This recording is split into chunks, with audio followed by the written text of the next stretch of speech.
Yes, AS Kigali yasezerewe, ikipe ya APR FC irakomeza mu gihe n'ikipe ya Rayon Sport yakomeje. Musanze FC yanganyije ibitego 3 ku gitego kimwe aho yakinaga n'ikipe ya Vision FC, ubwo banganya ibitego 3-3. Muhasi United igitego kimwe kuri kimwe na Gasogi United, ndetse Police FC itsinda Kamonyi ibitego 3-0, aho byarangiye ari ibitego 3-0. Adax ibitego byarayirumbanye aho yanganyije ubusa ku busa ikipe ya Mukura FC, birangira ikipe ya Mukura isezere Adax n'igitego kimwe ku busa. Ngaho nguko rero, ngaho ko uko imikino yagiye ikomera cyane mu gikombe cy'amahoro. Ariko nanone ikipe ya Rayon Sport irimo kwibaza ese ni ryari izakina undi mukino, ese izakina n'iyi ikipe ya Rayon Sport izakina n'ikipe ya Vision FC, ndetse ubwo izaba ikomeza kimwe cya kane. N'ubundi ya Rayon Sport izaba itozwa n'umutoza mushya, aho yatoje umukino wa mbere bikarangira bamutsinzemo ibitego 2 ku gitego kimwe. Ubwo ni Interforce na Rayon Sport byari byahuye. Tugwaye ikaze muri aka kanya, ni byinshi turi buze kuganiraho ku kipe ya Rayon Sport, kipe y'igikundiro Murera. Ni byinshi biba byavuzwe, tugiye kwibandaho 5 kuri 5. Ese wamenye ko imyitozo ikomeye cyane karabutaka ikipe ya Rayon Sport ubirimo gukora iteye ubwo? Ni mu gihe harimo bamwe mu bakinnyi bakomeye cyane iyi ekipe yagiye igarura. Joachim Ojera utari mu bihe bye byiza, bashaka kumugarura fitness, ndetse na bamwe mu coach bashinzwe fitness bakaba bari kumukoresha imyitozo ye ku ruhande. Aruna Musamagirwa yatangiye imyitozo, byose byakomeje kugaragaza ko ikipe ya Sport noneho igiye kubaseriye cyane ku gikombe cy'amahoro ndetse n'icya shapiona ikakomeza ihatana.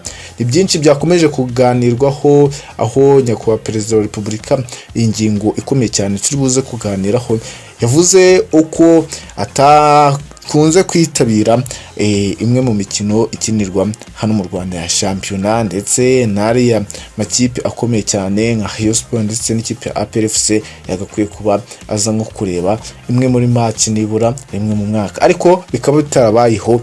We yavuze ko icyatumye ataza kureba ayo makipe ari ibibazo bikomeye cyane byagiye bivugwa haba mu misifurire, iby'amarozi n'ibindi bitandukanye yagiye agarukaho mu nama y'umushikirano, ndetse anashingaho agati avuga ko bigiye kurangirana n'ura mwaka, aho ubu hari bamwe bashobora kuzakurikiranwa mu buryo bukomeye. Ni mu gihe nka Eto ubu agiye gusazira muri gereza nyuma y'uko bigaragaye ko yaroze abakinnyi b'ikipe ya Kiyovu Sport, bigaragara ko n'ubundi baroze kugira ngo iyi ekipe ya APR FC ize kwegukana iki gikombe cya shampiyona. Binaza kugaragazwa neza ko hari amakipe atanga ruswa ndetse akanagura imwe mu mikino kugira ngo zize gutwara igikombe cya shampiyona. Ikipe yagiye ivugwa cyane ni nk'ikipe ya APR FC yagiye itsikamira ikipe ya Sport, uvuga ko ibikombe bya shampiyona byose nakabuza ikipe ya APR FC yagiye itwara.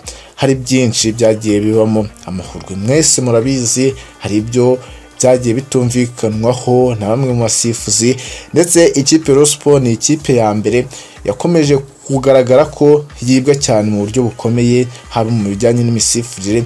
Bakavuga ko hari bamwe mu basifuzi bafana ikipe ya APR FC ndetse banayikiniye baje gusifura imikino itandukanye, bakanagaragaza amarangamutima yabo. Kagame yabigarutseho nyuma y'uko Jimmy Mulisa, uyu muramuzi cyane mu bijyanye na siporo, yagiye kutangaza amakuru mu kiganiro gikomeye cyane, aho mu nama y'umushikirano bagarukaga kuri ingingo iremereye cyane, aho yamubajije impamvu atitabiriye kuri stade, ndetse anamusaba ko yazagaruka kuri stade.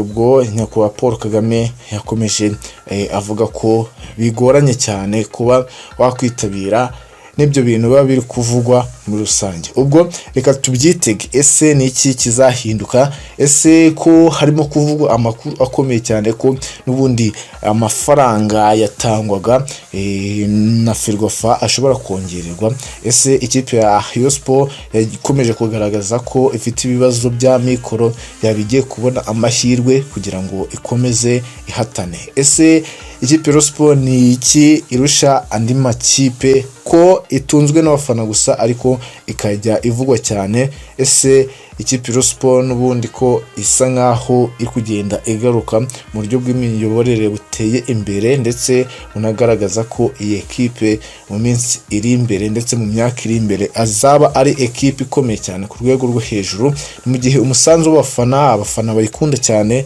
nabo bakomeje kugaragaza imyitwarire idasanzwe, bagaragaza ko bamwe mu bayobozi ndetse banatangaza neza ko batishimiye icyemezo cyo kuba abayobozi baragiye bakigurira abakinnyi ba hato na hato babandi basa nkaho badashinga, n'ubundi bikaba bivuze neza ko ikipe ya Rayon Sport yagiye itakaza amahirwe mu mboni z'abasesenguzi, abafana babibona ariko kwihangana bikaba byaranze. Hakaba haraje n'igitekerezo cyo kuba bakubita Jean Fidel, habaye inama n'itangazamakuru, ibyo mwarabimenye cyane, byakomeje kuba byakomeza kuvugwa, ariko nanone nuko bavuga neza ko abasesenguzi mu bijyanye n'iby'imipira bavuga ko baratakaje Musa ese no kuriya gusa bashobora kuzabyicuza, kuko na Arsene Kamara wasinye mu kipe ya Rayon Sport ari ku rwego rwo hasi ugereranyije na Arsene Kamara na Paul Gomez. Ese